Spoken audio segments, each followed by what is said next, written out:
दोस्तों, भारत को ऋषियों और मुनियों की पावन धरती कहा जाता है, जहां अध्यात्म का अर्थ आत्मज्ञान और मन की शांति से था। लेकिन आज के दौर में इसी पवित्र अध्यात्म की आड़ में एक ऐसा आध्यात्मिक जाल बुना जा चुका है जो हजारों करोड़ों का व्यापार बन गया है। आज हम उन स्वयंभू भगवानों की बात करेंगे जो भगवान और भक्त के बीच बिचौलिए बनकर बैठे हैं और लोगों की लाचारी का सौदा कर रहे हैं। आज की इस वीडियो में हम किसी धर्म या आस्था पर प्रहार नहीं करेंगे, बल्कि उस सिस्टम को बेनकाब करेंगे जो धर्म के नाम पर अपना धंधा चला रहा है। हम बात करेंगे उन ढोंगी बाबाओं की जिन्होंने आश्रम के नाम पर अपने निजी साम्राज्य खड़े कर लिए हैं, जहां कानून की पहुंच भी मुश्किल हो जाती है। इस वीडियो में हम उनके बिजनेस मॉडल, उनके ऊपर लगे संगीन आरोपों और सरकार की चुप्पी पर तीखे सवाल उठाएंगे। भारत में अंधविश्वास और श्रद्धा के बीच की रेखा बहुत पतली है।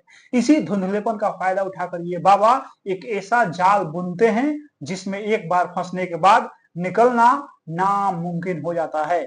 आइए आज इन बाबाओं का पूरा काला चिट्ठा खोलते हैं और देखते हैं कि कैसे आपकी आस्था को इन लोगों ने एक मुनाफे वाले रेवेन्यू मॉडल में बदल दिया है। इन ढोंगी बाबाओं का सबसे पहला और घातक हथियार होता है चमत्कार। चाहे हवा से भभूत निकालना हो, लाइलाज बीमारी ठीक करने का दवा हो या भूत प्रेत भगाने का तमाशा, वैज्ञानिक सोच की कमी और दुख से परेशान लोग इन चमत्कारों को सच मान लेते हैं। एक बार जब भारी भीड़ इकट्ठी हो जाती है, तब शुरू होता है असली बिजनेस, जिसे हम स्पिरिचुअल मार्केटिंग कह सकते हैं। इनका रेवेन्यू मॉडल सिर्फ दान दक्षिणा तक सीमित नहीं होता है। आज के बाबा एफएमसीजी प्रोडक्ट बेच रहे हैं। एफएमसीजी प्रोडक्ट का मतलब रोजमर्रा के जल्दी बिकने वाले उपभोक्ता सामान।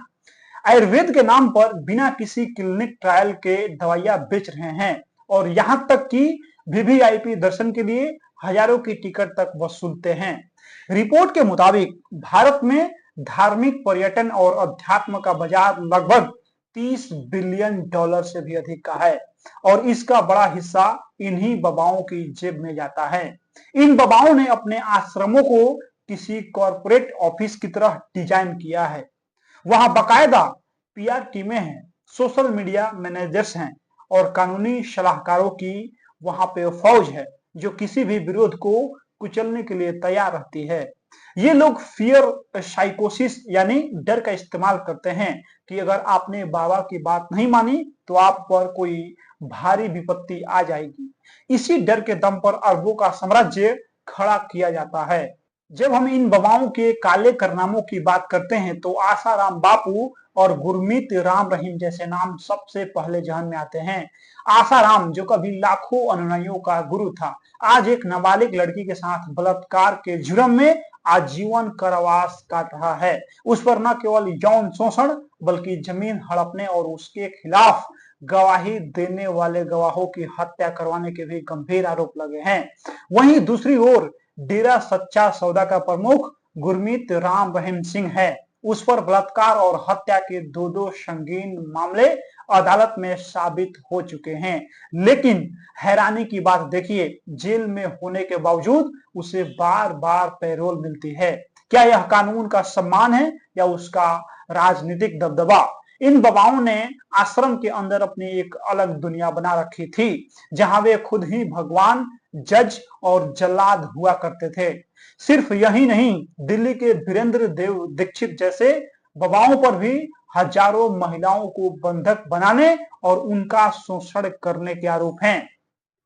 इन आश्रमों में अक्सर गुप्त गुफाएं और तहखाने पाए जाते हैं, जहां कानून की नजरों से दूर घिनौने काम होते हैं।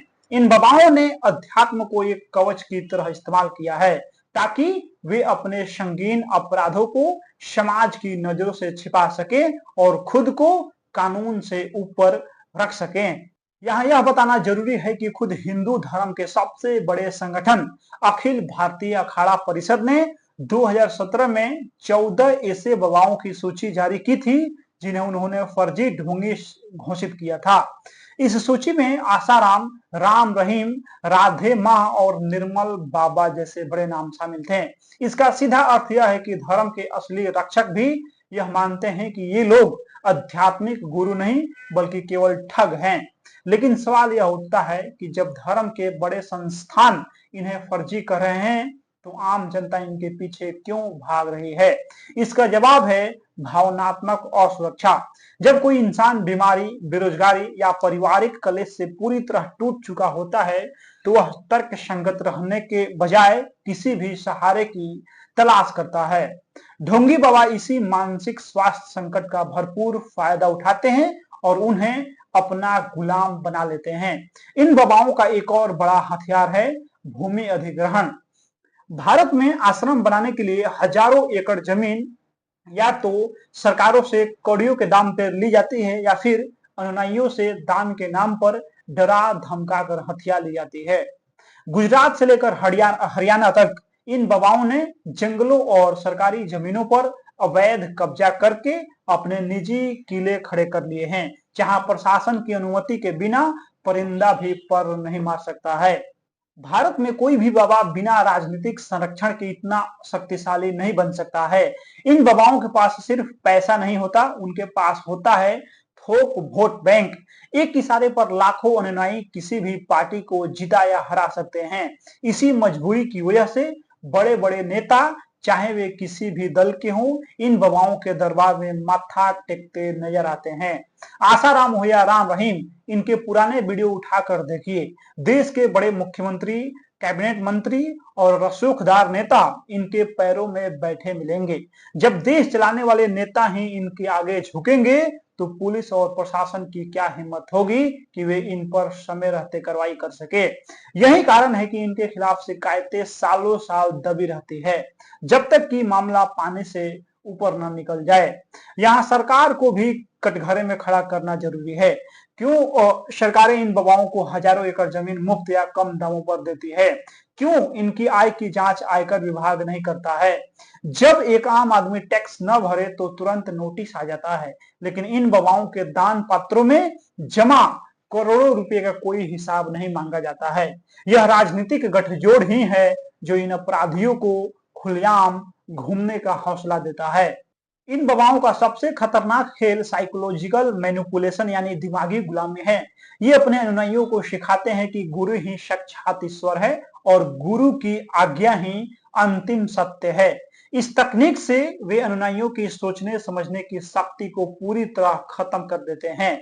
जब कोई व्यक्ति अपने गुरु पर सवाल उठाना बंद कर देता है तो वह एक खतरनाक कल्ट का हिस्सा बन जाता है। मनोविज्ञान की भाषा में इसे ग्रुप थिंक कहा जाता है। अनुयायी को लगता है कि अगर इतने सारे लोग बाबा को मान रहे हैं तो वे गलत नहीं हो सकते हैं।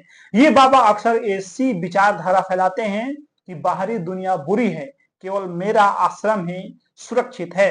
इससे लोग अपने परिवार और समाज से कट जाते हैं और पूरी तरह बाबा पर निर्भर हो जाते हैं।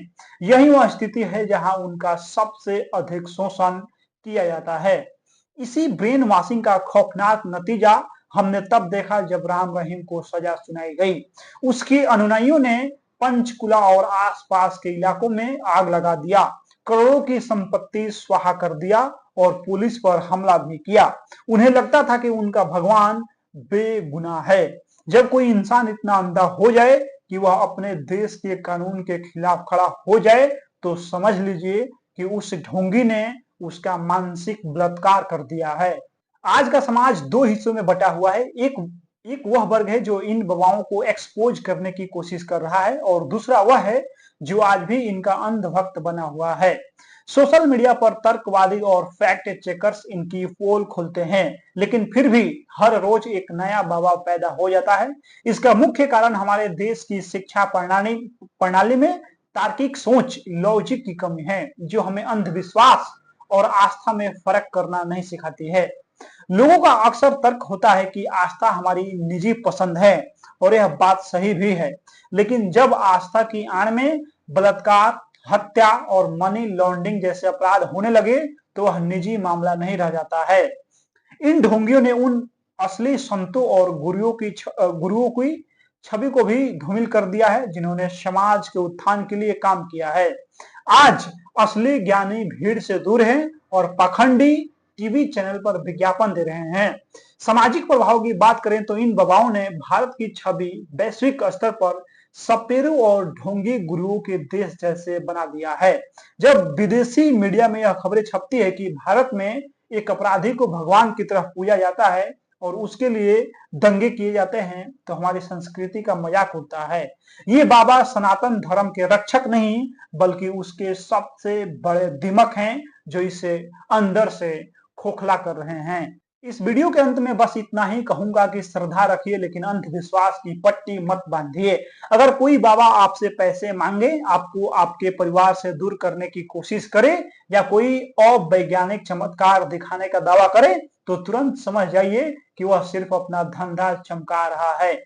हमारा संविधान अनुच्छेद 51A(H) के तहत हमें वैज्ञानिक दृष्टिकोण विकसित करने की जिम्मेदारी देता है। सरकार से सवाल पूछना शुरू कीजिए कि क्यों इन बाबाओं को स्टेट गेस्ट का दर्जा मिलता है, क्यों उन्हें सरकारी सुरक्षा दी जाती है, जबकि उन पर संगीन आपराधिक मामले दर्ज हैं। जब तक हम नागरिक के तौर पर इनकी जवाबदेही तय नहीं करेंगे, तब तक यह ढोंग का बाजार फलता फूलता रहेगा। अध्यात्म का असली मतलब किसी इंसान के चरणों में गिरना नहीं, बल्कि खुद के भीतर के सत्य को खोजना है। बाकी इस वीडियो में आप लोग अपनी प्रतिक्रिया दे दीजिए। मिलते हैं अगला वीडियो में। बहुत बहुत धन्यवाद।